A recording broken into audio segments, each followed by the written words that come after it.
Selamat datang di mata kuliah Matematika Diskrit. Jadi hari ini Matematika Diskrit akan memberikan mengenai pengantar Matematika Diskrit. Untuk permulaan perkuliahan ini perlu diberikan beberapa materi kuliah yang berkaitan dengan Matematika Diskrit. Yang pertama adalah pengantar Matematika Diskrit, itu di pertemuan pertama hari ini. Kemudian yang kedua sampai ketiga nanti adalah logika matematika. Pertemuan keempat adalah himpunan. Kelima induksi matematika. Keenam sampai ketujuh nanti relasi fungsi. Pertemuan ke-8 kita ujian tengah semester. Kemudian dilanjutkan kombinatorial pada pertemuan ke-9 sampai ke-10, graf ke-11 sampai 12, pohon atau tree pertemuan ke-13, algoritma 14-15. Dan di akhir perkuliahan kita mengadakan ujian akhir semester ya, pertemuan ke-16. Nah, kesemua materi ini akan kita bahas selama satu semester ini.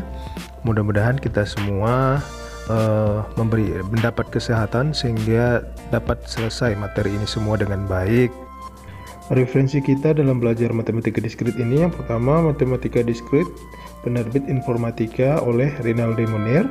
Kemudian Discrete Mathematics and its Application yang edisi ke-7 dibuat oleh Kenneth Harrison, di mana penerbitnya ada MC Granville.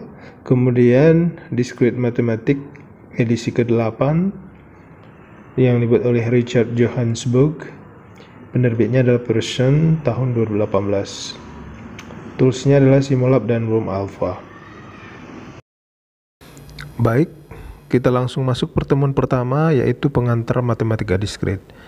Sebelum itu kalian boleh bertanya di komentar apa saja yang Anda ingin tanyakan mengenai materi ini atau mengenai perkuliahan kita untuk Matematika Diskrit. Baik, apakah itu Matematika Diskrit? Ini menjadi pertanyaan tersendiri.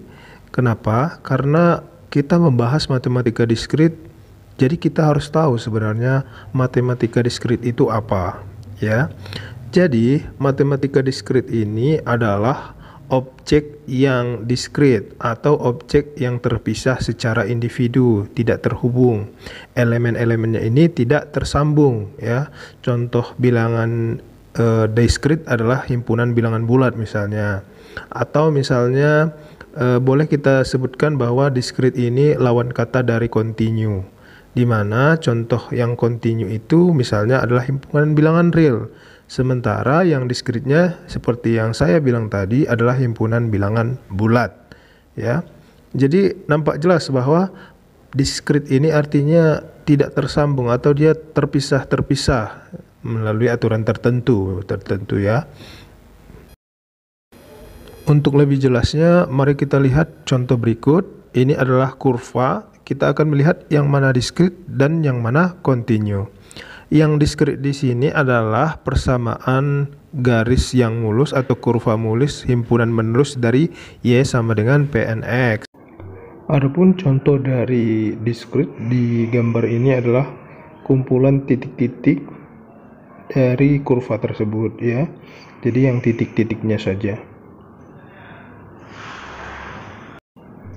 Baik, jadi kesimpulan dari Matematika Diskrit jika dikaitkan dengan Matematika Kontinu adalah Matematika Diskrit merupakan cabang matematika yang mengkaji objek-objek yang nilainya berbeda atau diskrit ataupun terpisah, ya.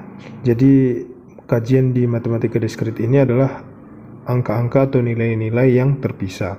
Sementara matematika kontinus atau menerus adalah cabang matematika yang objeknya sangat halus dan termasuk dalamnya itu seperti bagian dari kalkulus, ya, di mana dia mempelajari bilangan real dan semacamnya. Untuk lebih nyatanya kita contohkan Matematika Diskrit ini ke dalam teknologi informasi atau komputer, tentu saja karena ini sangat erat kaitannya. Komputer digital yang sekarang yang kita lihat itu bekerja secara diskrit, di mana informasi yang disimpan dan dimanipulasi itu bentuknya itu adalah bentuk diskrit. Coba Anda lihat misalnya sebuah kamera digital menangkap gambar ya, misalnya gambar sesuatu, misalnya di sini adalah Masjid Taj Mahal ya, lalu dipresentasikan dalam bentuk diskrit berupa kumpulan piksel-piksel atau grid. Setiap piksel adalah elemen diskrit dari sebuah gambar tersebut. Ini yang gambar kedua yang ada potongan-potongan ya, dari satu potongan itu satu piksel namanya, sehingga dia membentuk gambar sebenarnya ya. Jadi semakin kecil pikselnya semakin bagus kualitas gambarnya sebenarnya.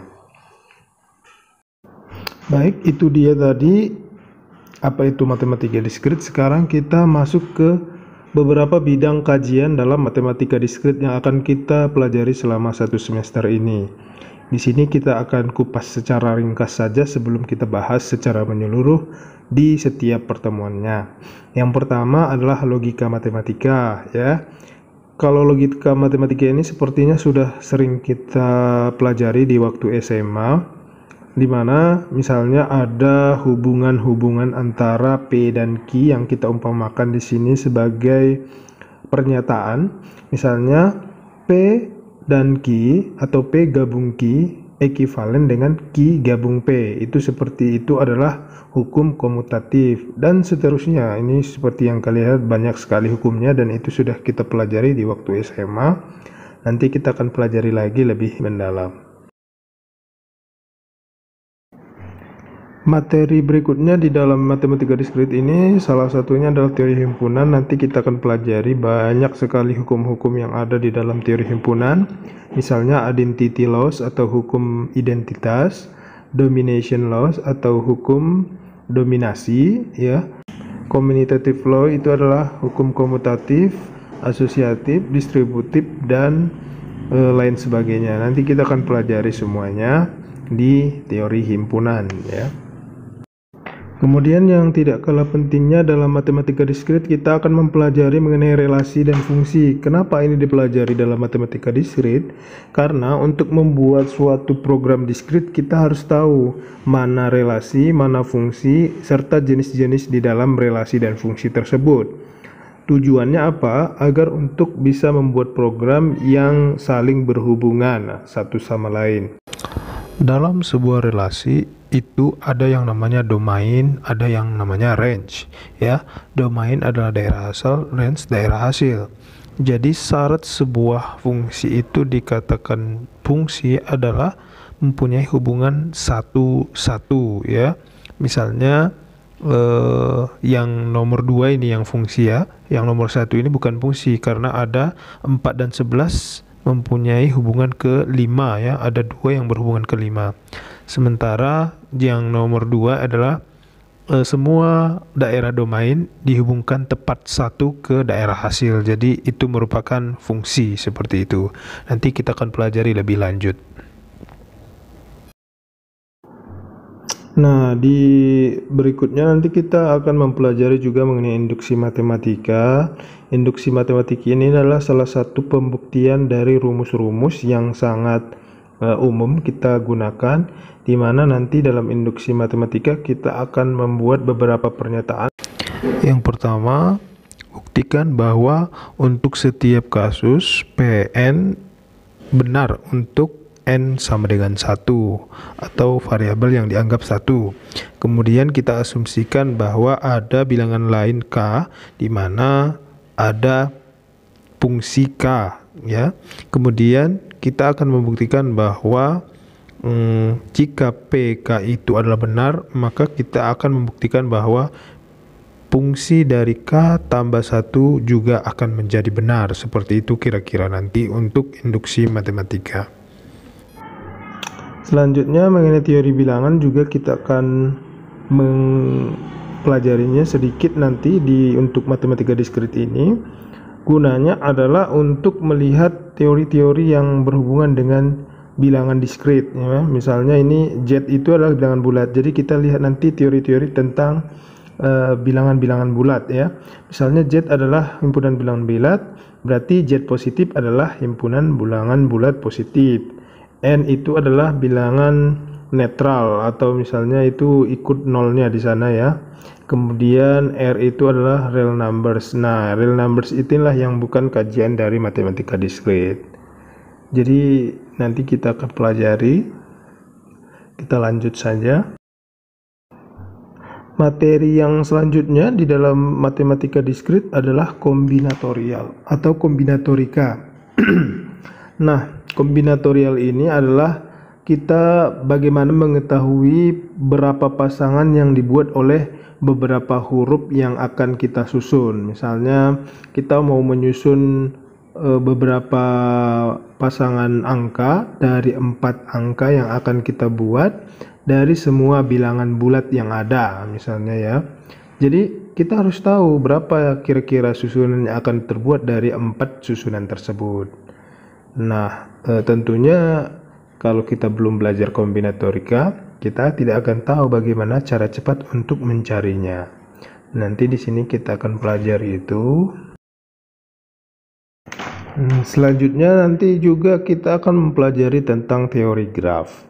Nah, teori graf ini maksudnya adalah kita mempelajari sebuah denah atau gambaran suatu lokasi seperti itu, atau lintasan boleh ya. Misalnya ada di sana seperti yang disebut pertanyaan, sebuah graf adalah yang menghubungkan beberapa lintasan oleh jembatan seperti itu ya, termasuk jembatan di dalamnya. Seperti kita lihat di dalam gambar ini ada 5 lintasan dan 7 jembatan seperti itu, dimana setiap lintasannya dibagi oleh 4 bagian ya, ada 4 bagian. Diagram pohon ini adalah atau tree diagram adalah suatu bagan atau diagram yang menampilkan data ya, ataupun sesuatu hal, misalnya nanti angka yang disajikan dalam bentuk mengkerucut ke atas, atau misalnya itu yang paling atas yang paling besar bagiannya, kemudian mengerucut ke bawahnya dan dibagi lagi cabang tersebut ke cabang-cabang yang lainnya seperti itu.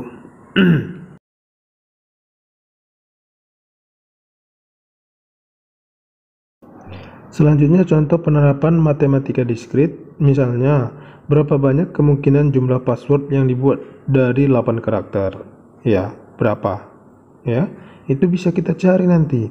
Terus berapa banyak jumlah kombinasi dari kunci koper yang tersusun dari 3 angka dari 0 sampai dengan 9. Nah, seperti yang Bapak sebutkan tadi di kombinatorika, kita akan bisa menjawabnya nanti.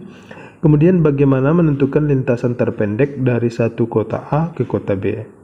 Bagaimana? Ada yang bisa?